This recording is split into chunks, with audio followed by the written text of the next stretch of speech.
welcome to another RSR. Tonight we are reviewing Pacific FC 6, Waterhouse FC 0 in the second leg of the 2022 Scotiabank CONCACAF League preliminary round. Pacific goes through 6-0 on aggregate. Pacific will be facing Herediano in the round of 16. Herediano of Costa Rica.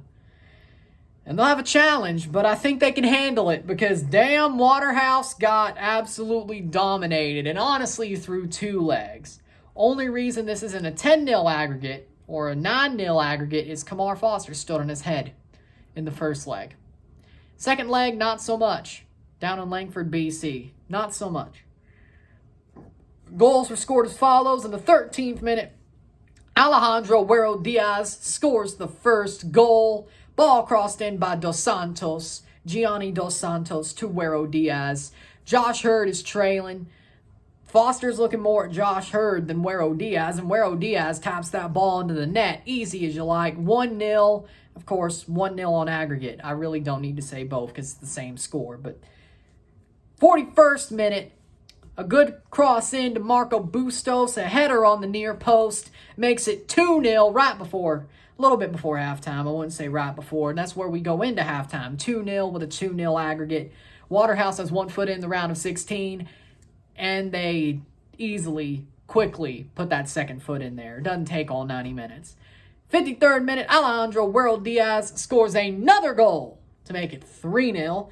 Josh Hurd, ball crossed into the box near the penalty spot, takes the shot, puts it past Foster to make it 4-0. And then a very similar goal for 5-0 in the 61st minute. Same situation, a little bit closer to the penalty spot for Josh Hurd. But another great centering pass, taps it in, and he makes it 5-0. Then Alejandro Huero Diaz ends the scoring in the 74th minute. Manny Aparicio, former Toronto FC man, by the way, takes the shot. It deflects off the back heel of Alejandro Huero Diaz. Huero Diaz gets his hat trick. It's 6-0, and that's the way it would end. 6-0, we have no stoppage time. Pacific gets it done in this match.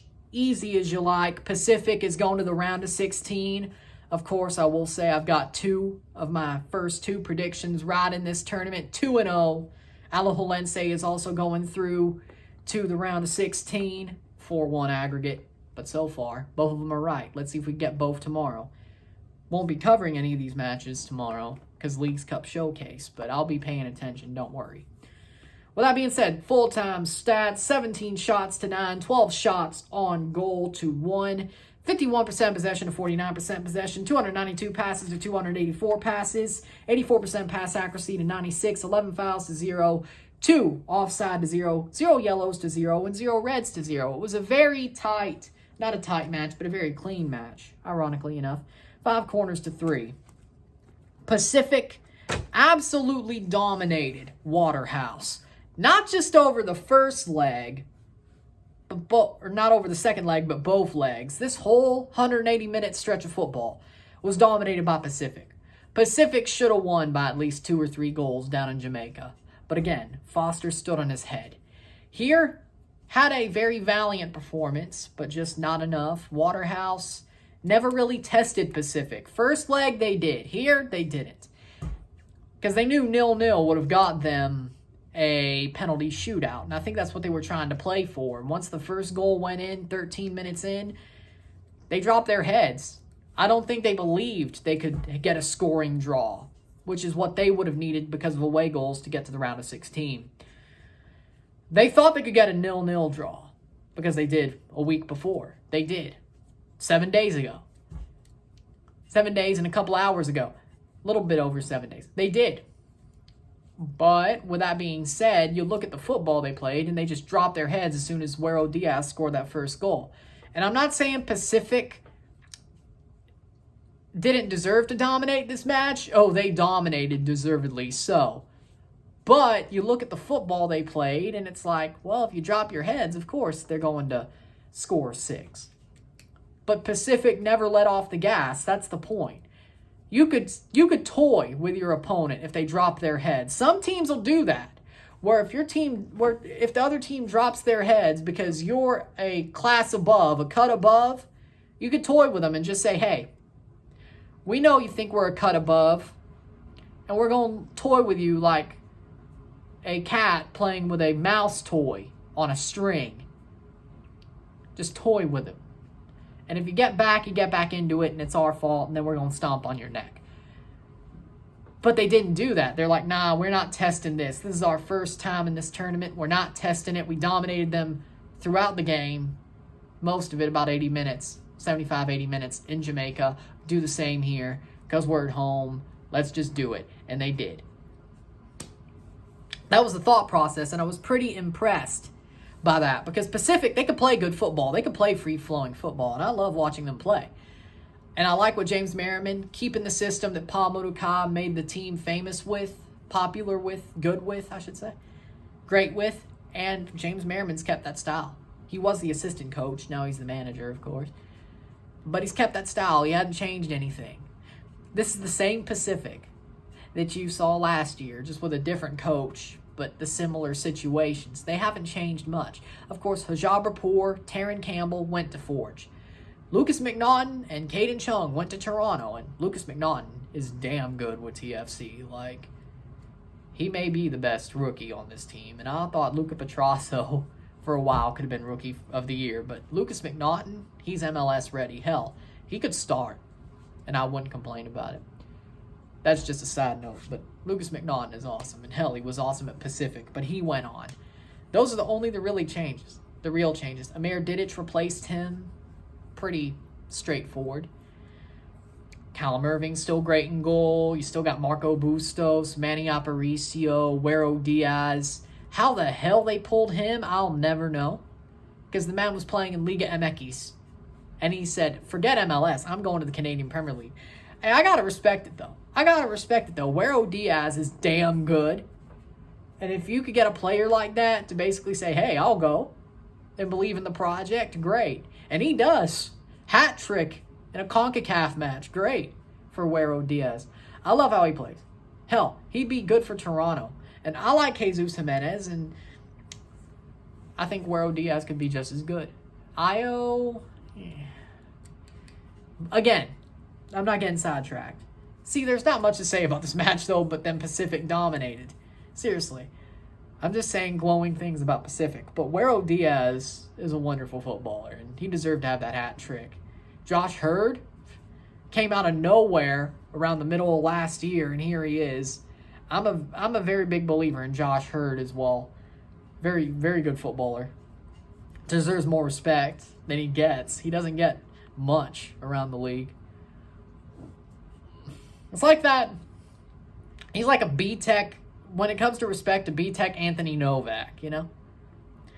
Sort of. I know this. Because, Forge, Anthony Novak got more respect, but, it was always, Mo Babuli. Tristan Borges. David Choinière. There were bigger names. But, Emery Welshman. There were bigger names, but when it comes to football, Josh Hurd may not be a big name in the CPL to a certain extent, but he damn well gets the job done. I like what I see from him. A brace from Josh Hurd tonight. 2 similar goals, but still a brace. Marco Bustos, good goal. Manny Aparicio, technically, he got the assist at least. I'm happy for him. Former Toronto FC man, as I said. Manny Aparicio, great footballer, and I'm glad he has a second lease on life in his career at Pacific. York, he was good there too, but York/Pacific, because then he moved over. But I'm happy for him.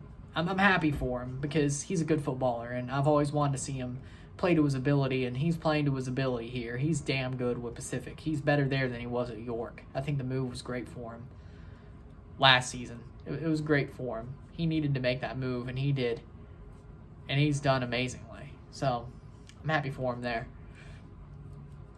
Pacific is just awesome when it comes to the football they play. They are absolutely rock and roll.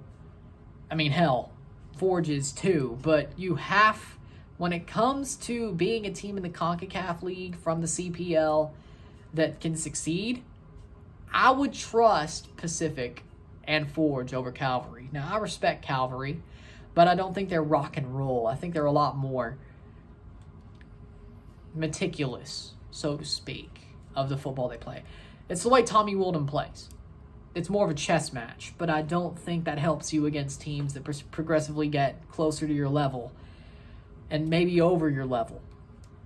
When you play rock and roll football, and I think Pacific's more carefree than Forge, to be honest, when you play rock and roll football and you're saying, we're going to go out balls to the wall no matter what, that's what you want, because it means a team's not afraid to play progressively better teams that get near the cut you're at, the level you're at, or higher. Forge was never afraid to play Motagua. They were never afraid, even the first year, to play Olympia. And I don't think Pacific's going to be afraid to play Herediano at all. I said they could beat Herediano in my predictions. After this, I'm definitely sticking with that. I was always going to stick with it because I think if you look at Forge, CONCACAF Canadian teams can beat Costa Rican teams. And it's not like they're getting Alajuelense until the semifinals. Yes, they'll be playing Costa Rican teams up until then if the things go the way we expect them to. Cartagenas in the quarters, Alajuelense in the semis. Then that could be a problem. But even then, Alajuelense didn't look completely great against Aguila. I mean, Aguila is better than Waterhouse, but Alajuelense should be able to hand that pretty easily as well. And a 4-1 aggregate is not as good as a 6-0 aggregate, so who knows? But, yeah, Pacific, I just got to be glowing about them. This was an awesome football match. I am so proud of what they've done and what they've achieved, and I want them to do more. Because in this case, I'm rooting for the Canadian Premier League team. I told you before the tournament, months ago when they won the CPL, I told you I was going to root for Pacific, and I am here and I will be completely honest about that and forthright about that. I like Pacific. I have no problem with them. I don't see a rivalry there in the CPL. Hell, even York and Calvary, like that's a rivalry in the league, but if they got in, I'd root for them. I'd root for them in the CONCACAF League. I would. Or the CCL. I would. Because it helps the league grow. And I can still respect the way they play football. Forge, I wish they were here, but they got beaten fair and square in the CPL final. And Pacific is a damn good team. I like them under Pamodoka. I like them under Merriman.